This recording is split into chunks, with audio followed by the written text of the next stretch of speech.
Welcome back to our series here at Only Have One Life to Live of Christmastime on the Rhine River in Europe. Today is day 5 and we are going to go through the Rhine Gorge and we're going to see all the Rhine castles.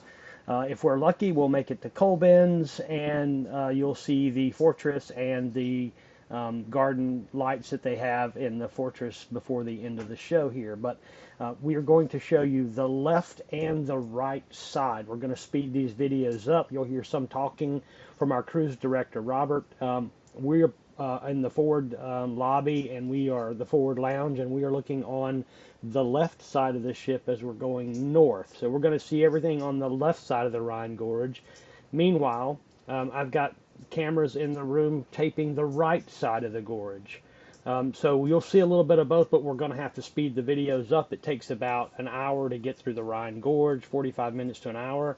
And we're going to speed the videos up so this is not an hour long for you to go through that. But we'll show you all the castles and you'll get to hear from the cruise director on some of those things. So we hope you enjoy the Rhine Gorge. Please like and subscribe and enjoy the video. We're going to start off here with a few pictures of some of the scenes that you'll see and some of the castles that you'll see along the way, just to sort of get your blood warmed up about this and make sure you're good and limber as we go through the exercises for the rest of the day to see all of the rest of the Rhine Gorge.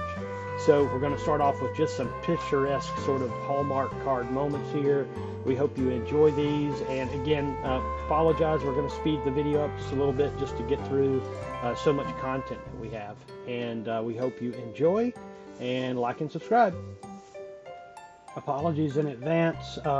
We are not going to be able to get to Kolbenz. We get there, but there's just too much video. It's over an hour and 20 minutes just of the Rhine Gorge, so enjoy.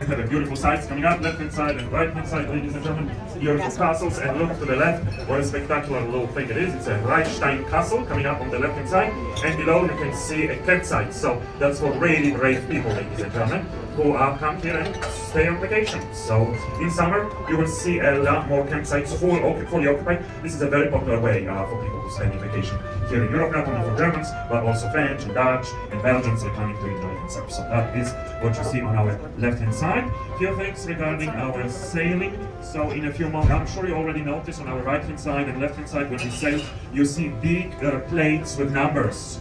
Those are telling us how far we are from the beginning of the Rhine River. So, and also, so there's a big plate signifying the kilometer mark, and there's one coming up on the left hand side and on the right hand side. They are mirroring one another, so you'll see them on either side of the river.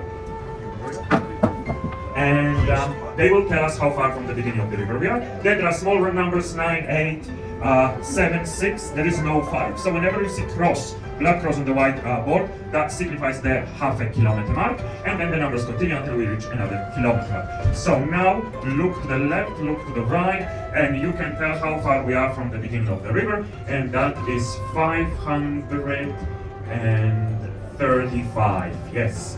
535 kilometers, ladies and gentlemen. That's how far we are. Now, when it comes to navigation, on this stretch between Rudesheim and all the way to the Rhine Gorge to St. Gorshausen, where the Lorelei is, you will see that ships will only pass us by on our left-hand side. And in case there is a narrowing, part of the river is too narrow, the ships going away from the sea need to wait for the ships going direction sea to pass by. So us sailing direction sea, we have priority. So the others coming from opposite direction, if it's too narrow to pass over, they need to wait for us to sail. So that's how it works. And at this moment, we're not passing by any barges, but if you get to see a barge, you might also notice that at the back of the barge there are cars, because the captains who live on those barges, that's the permanent residence. So when they dock, they have a special wide runway or a crane. They lift up the car, put it on ground, and drive around. So that's why they're traveling with their cars. And the cargo that can be on these barges is absolutely everything. You name it, they have it. We've seen the car, the barges with cars, tractors, with Russian space shuttle. So all possible things. The thing is that Rhine sort of empties in the North Sea in Rotterdam. So, and that's one of the biggest ports in the world. So, what happens is they bring all the goodies to Rotterdam, offload the high sea ships, and put the cargo on the barges, and you can sail on the Rhine, on the Main-Danube Canal, on the Danube River, all the way to the Black Sea. So you can sail inland between North Sea and the Black Sea here in Europe, and traveling goods on rivers is always cheaper than doing it on the railways or on the motorways. So that's why this is one of the most popular and one of the busiest waterways in the world. So that's the Rhine River. And the barge passing us by on our left-hand side looks like it might be transporting some, for example, crude oil or maybe gasoline. So whenever they transport easily flammable goods, they are not allowed to dock within 3 miles of any kind of village limits, town limits, or whatever. Because if they go up in flames, they will take the whole village or town or whatever settlement with them. So they can only dock 3 miles outside any kind of settlement limits. So sorry. No, not at all, but this is just the project. Yeah. And this is just to make sure that when there is an accident, you don't want the whole village to go with them up in flames. So that's why. And very often for the captains, it's very difficult to actually find a docking position because by the time one place ends, the next one starts, and they have difficulties to dock. And now, slowly, we are approaching another beautiful castle. You'll be able to see now. Oh, okay, I'll see it already, but I was kind of nervous for a second because I thought it disappeared, but it's right there. It blends in beautifully with the background, ladies and gentlemen. It will come up on the left-hand side, and you will see a big scar on this landscape. There is a quarry. They excavate stone, crush it, and make sand out of it. Look in it. So that's what is happening. The Castle Stahlen coming up on the left-hand side. This is the only of such quarries on the Rhine River because this whole area is UNESCO Heritage Protection Site, and you are not allowed to build anything that would change the outlook of the landscape, and that is why no bridges. Between Rudesheim and all the way to Kolbenz, where we are this afternoon, you will not see any bridges. The locals move between one shore and another by ferry. They are not allowed to build bridges. Before the war, there were bridges that were bombed and never rebuilt. So, for example, before the war, there was a bridge in Rudesheim. They still have the pillars of it left, but the bridge was never rebuilt after this. So, we won't get to see any bridges here until we get to Kolbenz. And so what you see on the left-hand side is just a very, in a way, being ugly as it is, it's a very unique thing for this region, this hole in the ground, because you cannot have it anywhere else around here. So this is just a very special allowance that they received. And in case you're wondering why there's such a big conglomeration of castles all on the Rhine River, the reason for it is very simple. It is so because everyone wanted to have a piece of land on the Rhine. So when the barges were passing by, they would charge people for passing by. They had to stop and pay toll, or if they had some goods to sell, they were forced to sell them at preferable lesser prices. So that was the deal, and that's why everyone wanted to have a piece of land on the Rhine River. And as you can see, right hand side and left hand side, we have loads of vineyards. So the work happens here by hand. So people pick the grapes by hand, and not everyone is aware of the fact. Here, you make white wine out of the white grapes and red wine out of the red grapes, but you can also make white wine out of the red grapes. So what happens is you pick the red grapes, you soak them in the barrel, but you need to remove the skin of the red grapes within 24 hours. You soak it in the barrel, and then you can make beautiful white wine out of red grapes. And then, on the label, when you buy such a wine, on the label will be written Blanc de Noir, which means white out of dark, or out of dark, yes, or out of dark. And that signifies that it's a white wine made out of red grapes. So Blanc de Noir is usually a little bit more expensive because it's slightly more later in tax. Another wine that comes, for example, from this region is ice wine. Ice wine is made out of frozen grapes. So what happens is usually there's a special part of the field, of the vineyard, that is sort of secluded, and they save those grapes until the freezing temperature comes. So they wait 3 nights in a row. The temperature needs to drop below 0 freezing point, and then at night they come out to pick up the frozen grapes. And people who pick up those frozen grapes, they wear special gloves, and they wear those special gloves in order to protect the grapes from the warmth of their hands. Not to protect the hands from the cold, but to protect the grapes from the warmth of their hands. We have frozen grapes. Usually, in a frozen grape, the water level goes down, the sugar level goes up, and they make a very sweet dessert wine out of frozen grapes. And that's really expensive. If you make the ice wine, you can expect you can charge even up to 17 euros for a bottle, because that's really labor intense and very, very much weather dependent, because those grapes must be really frozen.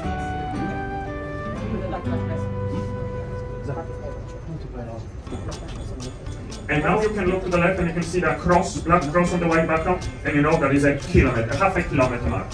So we just passed by now. It doesn't mean someone died there, it just means we are passing by a half a kilometer.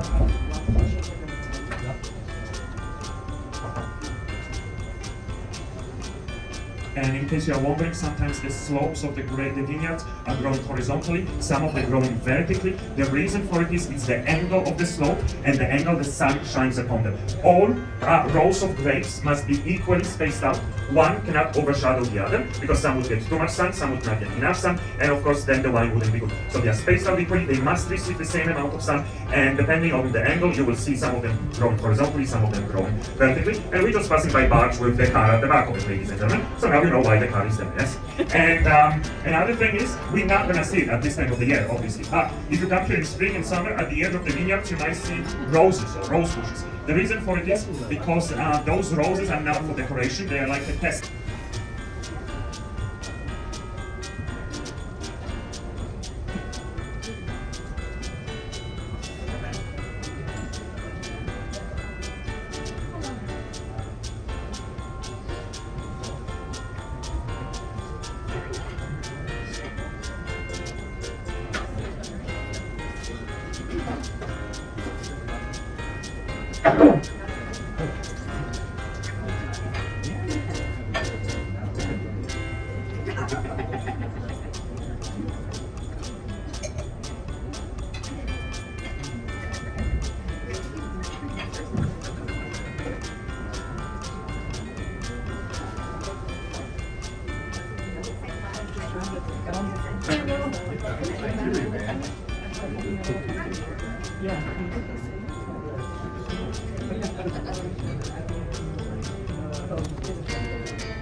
And on the left side, the town of Rhine, and another castle. This one's looking a little bit more like a manor house than the castle, but the locals still call it a schloss. So it's a castle on the left side, Rhine.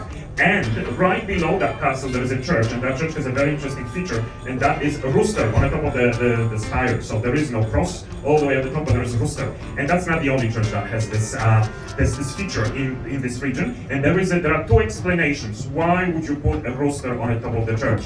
So one of the explanations comes from the times of Bible.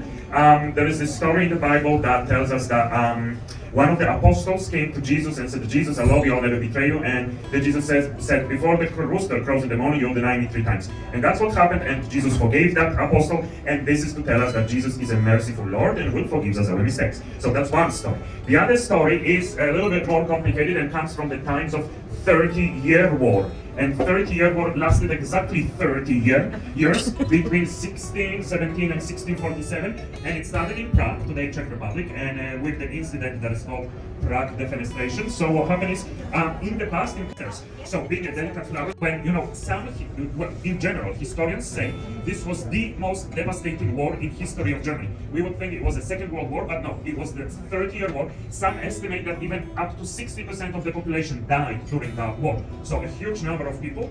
And once everything that was to be destroyed was destroyed, right? Once everyone to be killed was already killed, well, when all the fields went burned down and there was nothing else left to kill or destroy, they finally reached a treaty, a conclusion that said in Latin, eius regio cuius religio, which meant if the ruler of certain territory is Catholic, all the subjects must be Catholic. If the ruler is Protestant, all the subjects must be Protestant. And to this day, traditionally, southern part of Germany is mostly Catholic, and northern part of Germany is mostly Protestant. And also, interesting feature is that to this day, you pay church tax in Germany.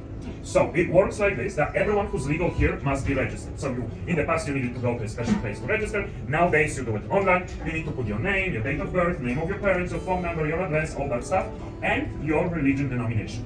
And if you are Catholic, Protestant, or Jewish, then and if you agree to it, this is not obligatory. It's on you can opt out of the business, out of the system. But if you agree to it, then approximately between 8 to 10% of your taxes will go to the church of your choosing. Which it is not additional tax. It's just that imagine every year you pay 1,000 euros of tax. Out of this 1,000 euros, between 80 to 100 goes towards the church of your choosing.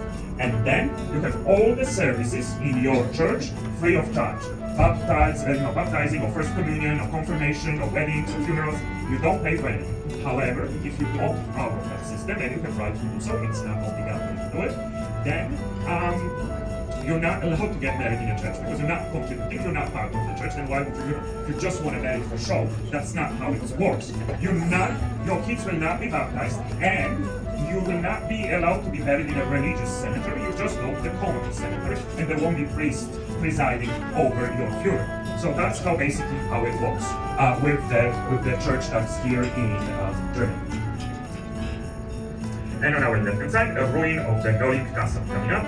Right about the kilometer mark 541, the ruin of the Nordic castle. The castles here, unfortunately, mostly got destroyed by the end of the 17th century, 1699. French troops came here and they destroyed everything in their way because French king thought he could step that he was supposed to go over this territory. And what happened is there was an opposition to it, and of course, whenever French troops encountered an opposition, they decided. They just destroyed everything and burned down, blown up all the castles, and majority of the castles were rebuilt only after yet another German unification in 1870s. And they were not always rebuilt according to the original plans, but according to what people thought those castles might have looked like. So that's how it worked. Now, coming up on our left-hand side, you will be able to see sort of a somber gray-looking building, not really fitting in. Those are the former barracks. So what happened is, when there was a Franco-Prussian War in the 1870s, Germans were afraid that maybe there would be another French invasion, and they felt like having military presence right here in this area. So they built those barracks there to make sure that there is enough soldiers stationing here. And after the Second World War, the Allies were stationing here. And nowadays it's no longer barracks; it's just a place, conglomeration of offices, flats, and all kinds of things. Whomever wants to rent or buy the space, they are very happy to provide that for you. So that's coming up on the left-hand side in just a few moments.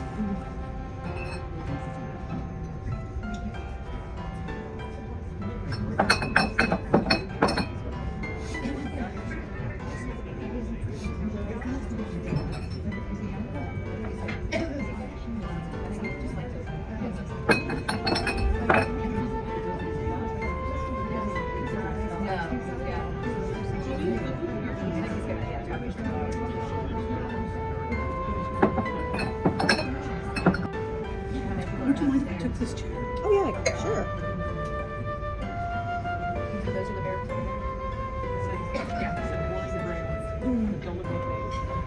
The little town over there, Jody. Those lower ones. There's a little town every 5 feet, and a church, and a castle. And a castle. And you could stay, at one point you could see like 4 or 5 castles at one time on each hillside. Oh wow. This is a lovely building. It is. It's gorgeous in the spring and the summer and the fall. I bet it has to be gorgeous in the spring. Yeah, if it hadn't been for the Christmas marks, we would have definitely done it in warmer weather. Yeah, well, We wanted to do the over the Christmas. years. We And now coming up on our left-hand side is the town of Bacharach. So the town of Bacharach on the left-hand side, one of those places that has clearly Roman roots, because the name Bacharach comes from the name of the wine, a god of wine, Bacchus. So that is what the name comes from. All the way up on the hill, you see the castle. That is one of the castles that got partially ruined during the French invasion from 1699. Well, the legend has it that the daughter of the owner of the castle went to French troops, and French captain said, "I know the entrance into the castle, secret passage. I'll lead you through it. Take whatever you want from the castle. Don't destroy the castle, and make me the mistress of the castle, the lady boss of the castle." So they agreed upon the terms, and the girl led them through the secret passage into the castle. And at one point, they ended up in the very dark room. They could not see anything. The girl sneaked out. Just a second. That is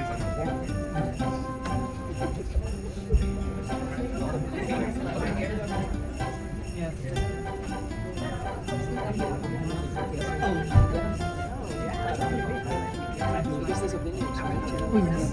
Yeah. So all the, where you see the lines, those are all the, some run this way, some run equal.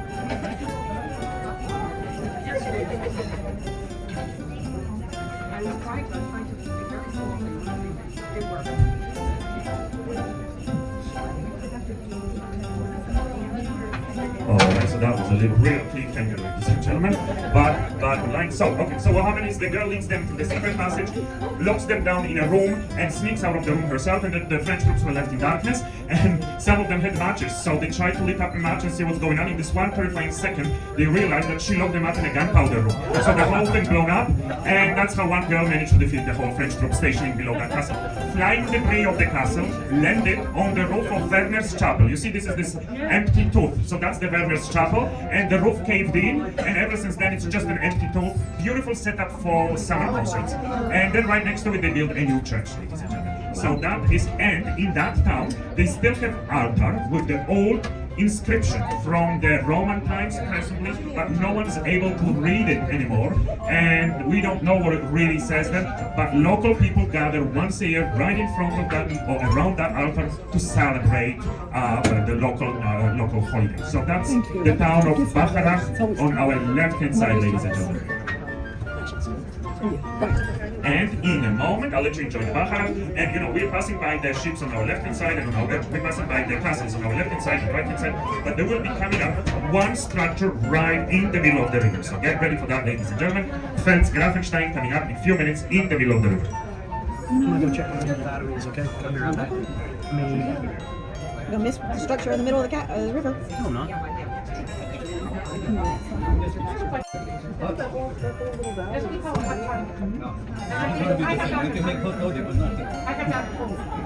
Yes, you can have it different. You can have with tea, for example, with water, and lemon and honey, and then we bring it out. This is how I am. Okay? Yes.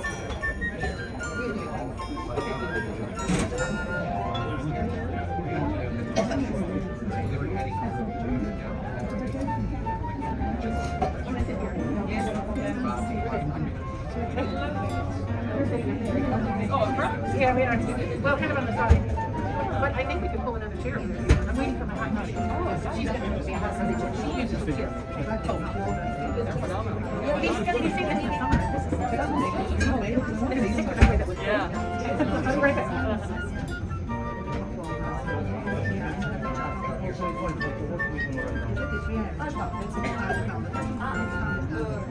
Special public is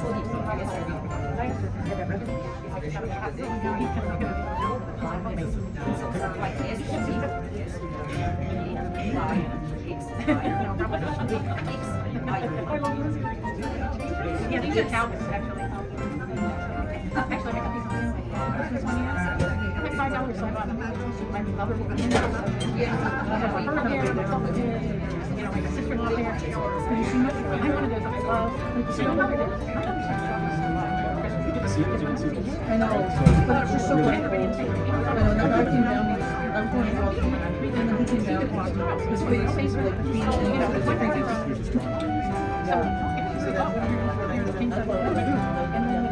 In November, we started going out to Marshall, and I said, my mom, yes, wrapping over on the weekends, and we probably put Christmas music. Those are the 25 and like probably September. He would meet my aunt, we would meet and coming up in front of us now, Felsgrafenstein. So first there was a tower in the middle of the river, and later on they added an addition to it to make it look like a ship sailing through the waters of the Rhine River. And if you wonder what that is, it's a fancy looking toll booth. So this is one of these places where you had to stop to pay the toll when you were passing by. And then you will see they have the special openings to fire arrows at you if you are trying to sneak in. And in the past also there were special hooks that they would hang a person or two there as a warning for those of you who would like to just sail by without paying for it. So that is Felsgrafenstein in the middle of the river, ladies and gentlemen. And on the right hand side we're passing by the town of Kaub. So Kaub is the town that we'll see on the right hand side. Very important for German history. In that town, on the river bank, you should be able to see there is a monument of a man pointing with the finger into the river. That's a German hero, General von Blücher. He was crossing frozen Rhine, January 31st, 1813. No, December 31st, 1813, January 1st, 1814. And with his troops coming back from a victorious battle in Leipzig, where he defeated Napoleon. So that in early 19th century, Germany was again invaded by French, by Napoleon, and this was a very harsh occupation for them. They did not want French here, and when they got rid of them, when Napoleon was defeated, everyone was very jubilant. And General von Blücher was seen as a national hero, and his troops across the frozen Rhine, right in town of Kaub. So as we're passing by Kaub, ladies and gentlemen, look to the right and you'll be able to see that monument of a man with the pointing with the finger into the river.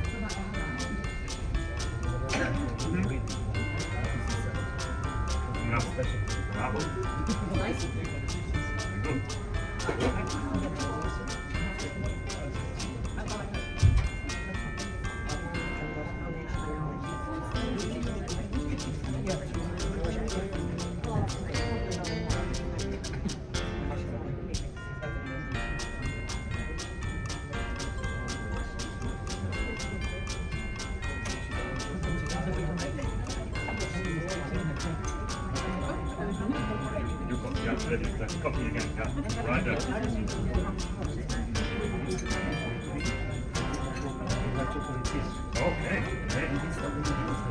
Okay, chocolate chips, yeah, and how much? 43?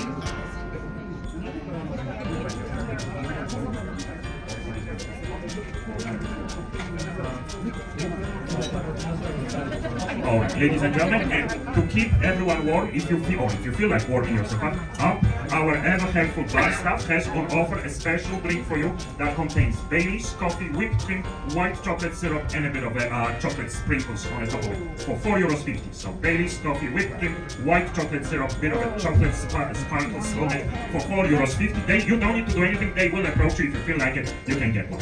Enjoy that, ladies and gentlemen. And now, as we're passing by Kaub on our right hand side and Felsgrafenstein, you can see that on the top of the hill there is a castle, and it's written on the top of the castle Gutenfels. That castle was named after a very independent girl, Gutta. Independent girls were not very well received in the medieval times of the medieval society, but this one, Gutta decided she fell in love with a certain young man, and she decided she wants to marry her. And her family was feuding with...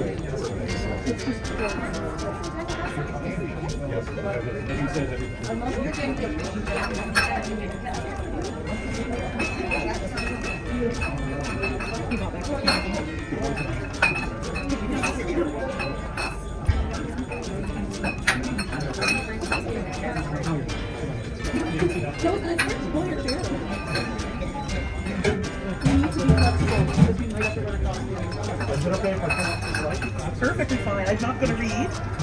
Make this less clear. Move upstairs. Stand behind the bridge. The wind isn't blowing, so I'm going to go up there. Can you hear the narration?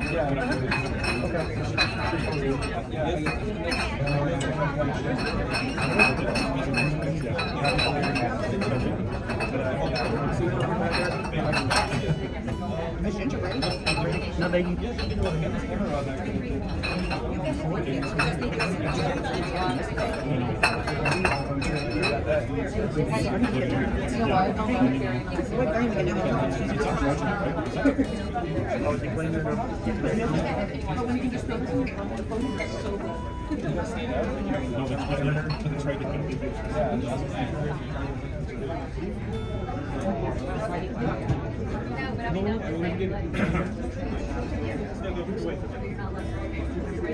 Alright, so the town of Oberwesel, ladies and gentlemen, coming up on our left-hand side. So Castle Schönburg on the top of the hill. And below the castle you can already glimpse and see the Church of Our Lady. That's the orangey brick church that you'll see. So that's the town of Oberwesel. Very important for our journey because one of the navigational centers is right here in Oberwesel. And we'll pass by that building on our left-hand side. There will be a planned building with yellow window frames, and that is the Oberwesel Navigational Center. So the town's coming up on the left-hand side. Lightning quick.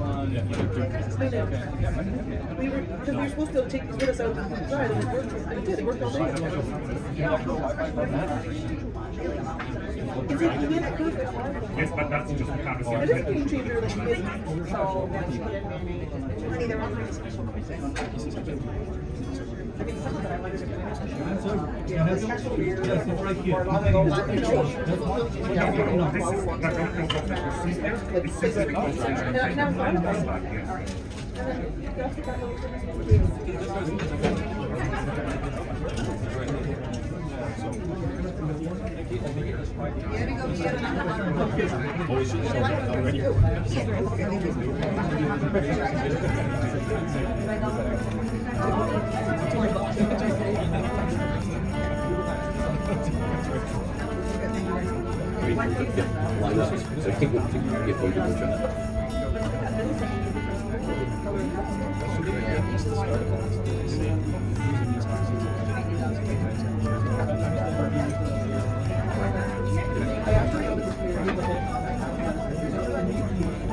And then there's a little place to climb up there.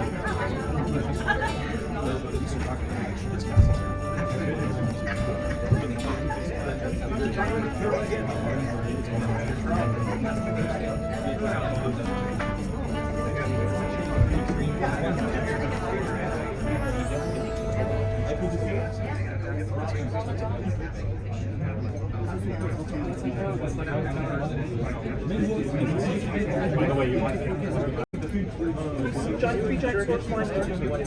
Storks. Someone told me they were storks.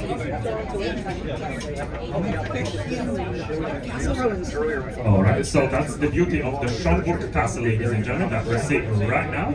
And right below the orange church, that's the Church of Our Lady.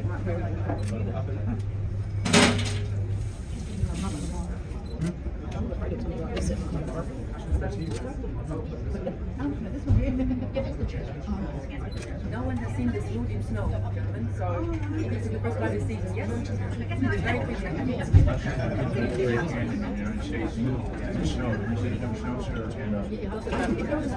Yeah. That wasn't last year. That was 2 years ago. But this is pretty exquisite. It reminds me of Beauty and the Beast setting, you know, that enchanted castle and the snow and everything. Do people live in those castles? Some of them are inhabited, some of them are for sale, and they're for sale for very cheap money. However, You have to fix they them. come they come with a contract, and the investment in fixing and maintenance is millions over millions. Oh. Indeed, but they're very pretty to look at. Either way, it's very. I know. You buy a pencil? You try it.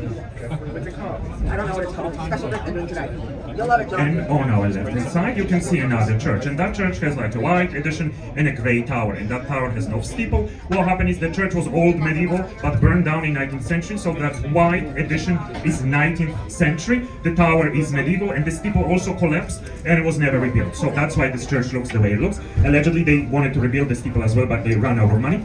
And then you will see the old medieval walls, the fence walls running alongside the town, and as we get closer to it, you will see one of the towers that was a defense tower as well, and it's called Ox Tower. So there's an Ox Tower coming up on our left-hand side in just a moment.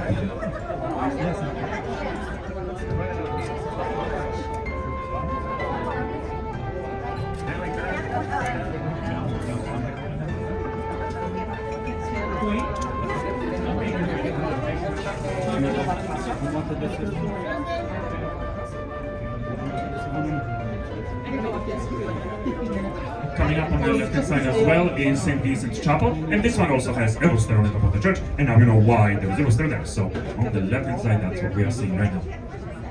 Kind of ruined there.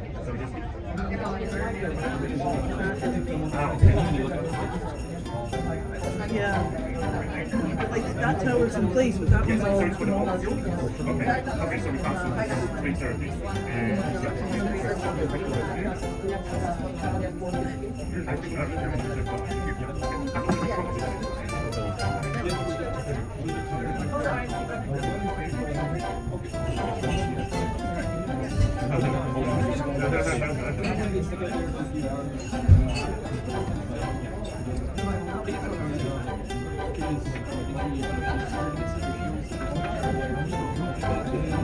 Alright, so now you see the Ox Tower as well, ladies and gentlemen, right in front of us. And right next to it, a low plump building with that yellow window frames. That is the navigational center. So right on the riverbank, there is that building that helps us safely sail through the Rhine Gorge.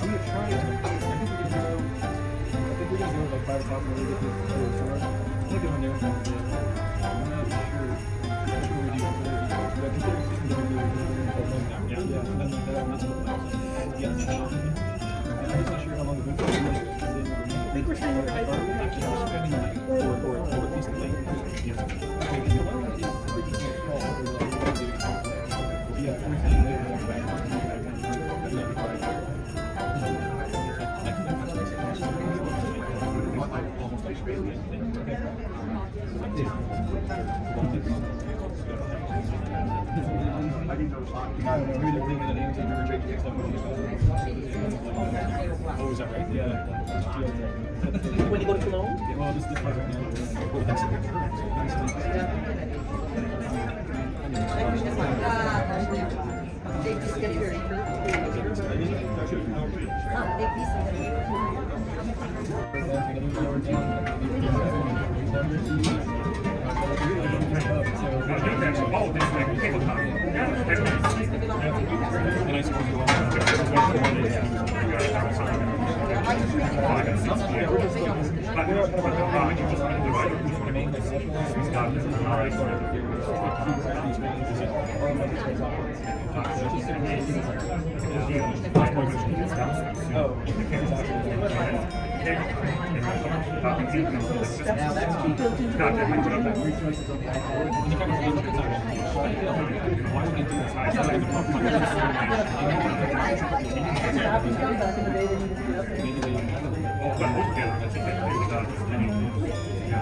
And on our left-hand side, you'll be able to see a kind of a fancy entrance into the tunnel, looking like a little castle. There are more of those alongside the Rhine River. This is one of the less fancy looking like, but they were built during the Second World War. So when the Allies came to bomb this area, they were supposed to bomb only things that are important for the war effort. So clearly not the castles.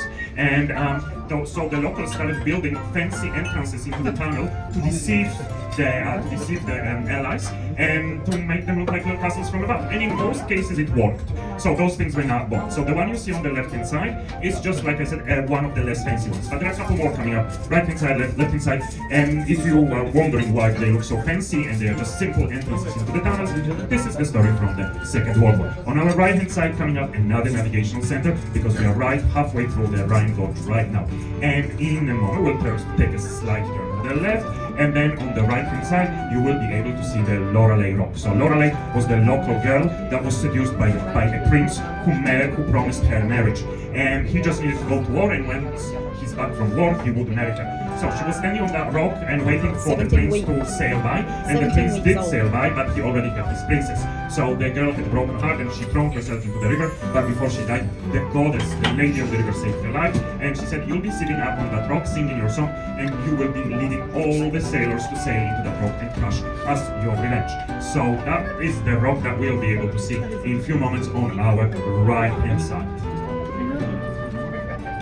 There's like little houses attached.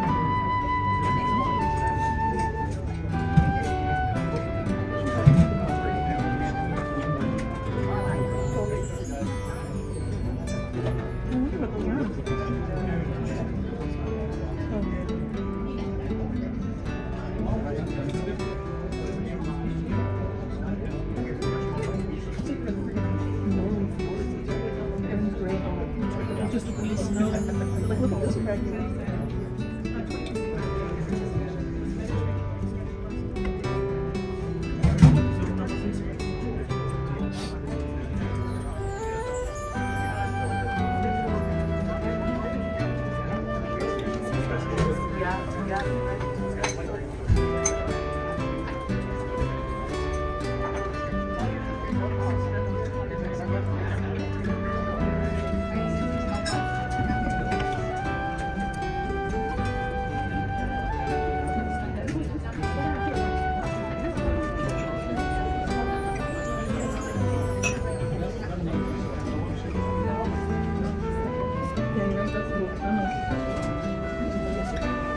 So now you can see on the left hand side in a very fancy entrance into the tunnel with a little tower and everything. So now you know what's the reason for it.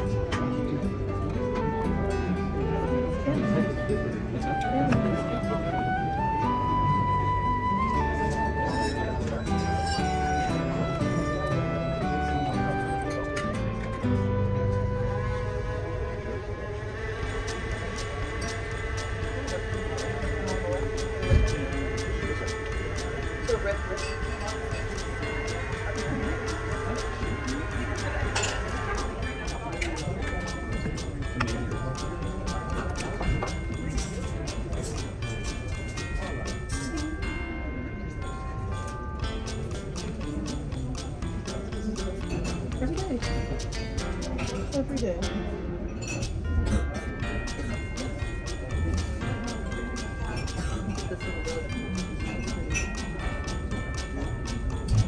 That is a double look to the right, and that is when you will see the Lorelei Rock. So it's coming up, and you will see it writing on the wall. So now I'm telling the truth. That on the right hand side is the Lorelei Rock, where the Lorelei Rockers of that rock went up in the river. And to enhance your experience, we play some of the Lorelei music right now.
was the Lorelei, ladies and gentlemen, and in a moment we'll be able to see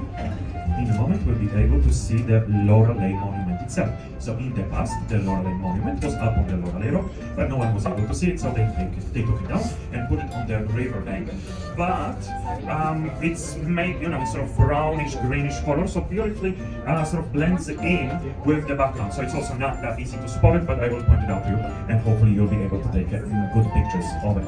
And now on our left-hand side, you see a lot of empty space right on the river bank. This is another campsite. This is where people come to camp in summer, spring, and to enjoy themselves. So usually if you come here anytime from April onwards, you see this whole sort of right on the left-hand side, this whole empty field packed with camp cars and campers, and everyone camping right here and enjoying themselves. This is a very popular and very well booked spot because it's a very good location. So that's one of those spots I mentioned at the beginning of our talk. And now, ladies and gentlemen, let's train our eyes and look to the right, and coming up right below the blue flag. I already see that the flag is not limp today, meaning there is a bit of a wind that is blowing in the wind, waving in the wind. And on the right hand side, right below the blue flag, on the riverbank, there is a monument of Lorelei. She's sitting there, combing her hair, singing the song, and leading us all sailing into the Lorelei rock. So that's coming up on the right hand side.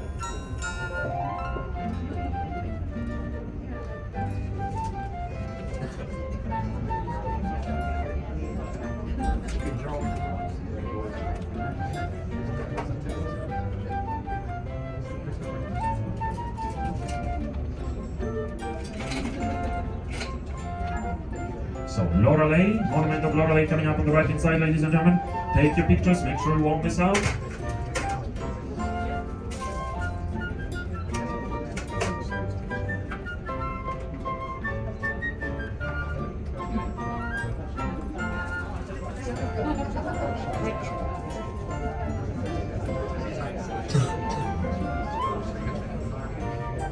And now we are passing by on right hand side Sandgårds house, and on the left hand side Sandgårds. And the castle you see on the right hand side is Ken's castle. And then on our left hand side, in a moment we'll pass by one of the biggest and most picturesque ruins on the Rhine River. And this is what I was talking about, ladies and gentlemen. You see that Viking ship? They had to wait for us to cross that narrow stretch of the river, and only once we are gone, they will be able to sail. And this is what I meant when I said those who sail direction sea, which is us, have priority over those who sail away from the ship, from the sea. So that ship was sitting here waiting for us to sail, and now we made a space to move. And just in case you are wondering, that was us last week. So where we were sailing direction Basel, we needed to sit here for quite some time to let all the ships pass by when they were sailing in the opposite direction.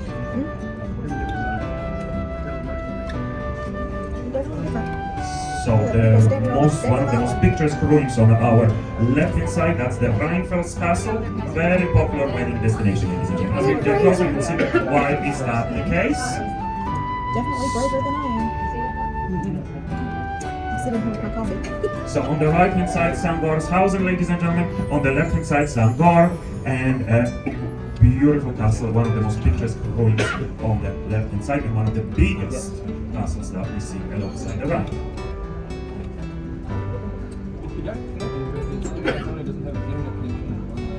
So what you see is the Rheinfels Castle on our left hand side. So on the right hand side is Ken's Castle, on the left hand side is Rheinfels Castle. Anyway, ladies and gentlemen, this concludes our Rhine narration. We sailed through the most beautiful part of the Rhine River. Feel free to stay where you are. There's more castles coming up, more picturesque villages, more vineyards, so have your cameras ready to snap happy pictures. And I'll thank you very much. Between the 5 and 6 we should arrive in Kolbenz. Once we arrive in Kolbenz, there is no program, but everyone's free to leave and go for wandering town. Christmas markets open till about 8:39. If you did not have your fill of the cable cars, you can hop on another cable car that's open to 10 p.m. Go all the way to the fortress and enjoy the Christmas garden, which is like an illumination show. So that might be your thing to do. Have a lovely afternoon, everyone. Thank you very much. Thank you.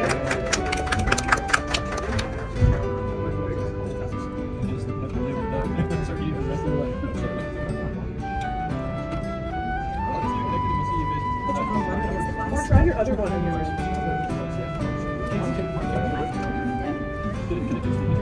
No, I didn't. That's right. Are you digging that? That's good.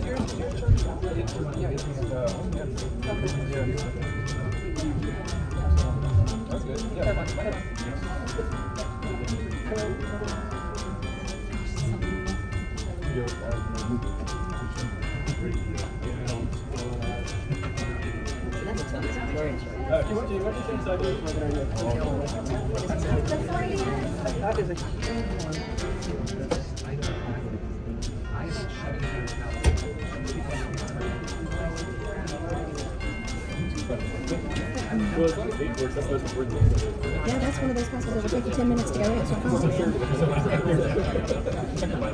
Yeah, exactly. That's crazy. Imagine all the secret passages and tunnels and stuff that are probably built in and around that thing. It's been years finding them. You see how they put new windows in the places where they occupy.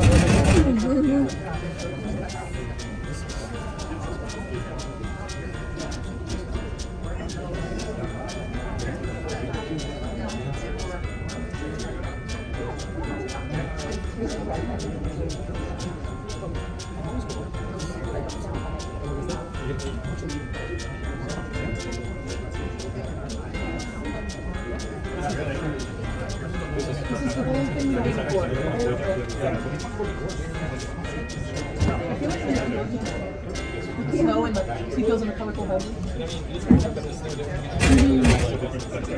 Gives it a little touch of Christmas.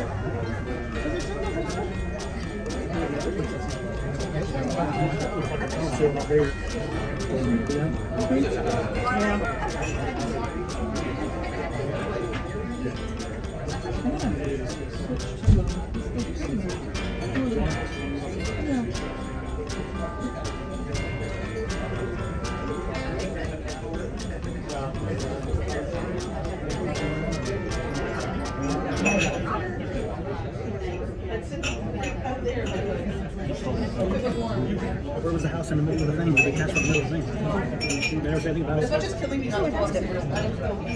You were gone. You went back to the room. I told you were gonna miss it. I didn't pass it in. I captured everything that was there. It only took 30 seconds to switch the battery, so it's on that video. If we passed it on the outside.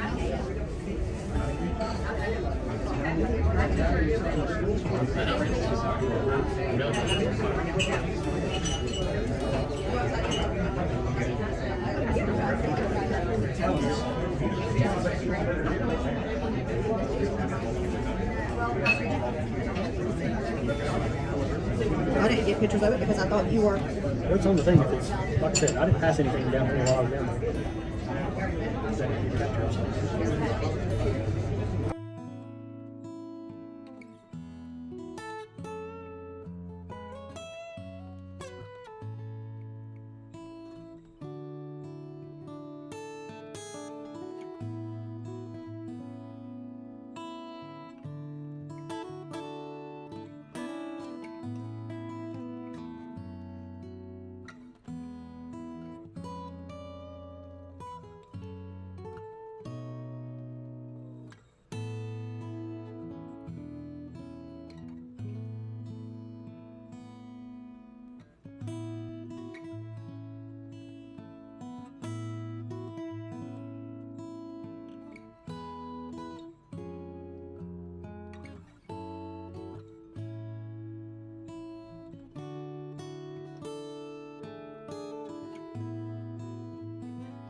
So as you can see, we just arrived here in Kolbenz, and we'll pick up the next video at Kolbenz, and we'll visit the fortress you see in the background behind us in red at the top of the hill. And until then, we hope you enjoyed this video, and remember, you only have one life to live.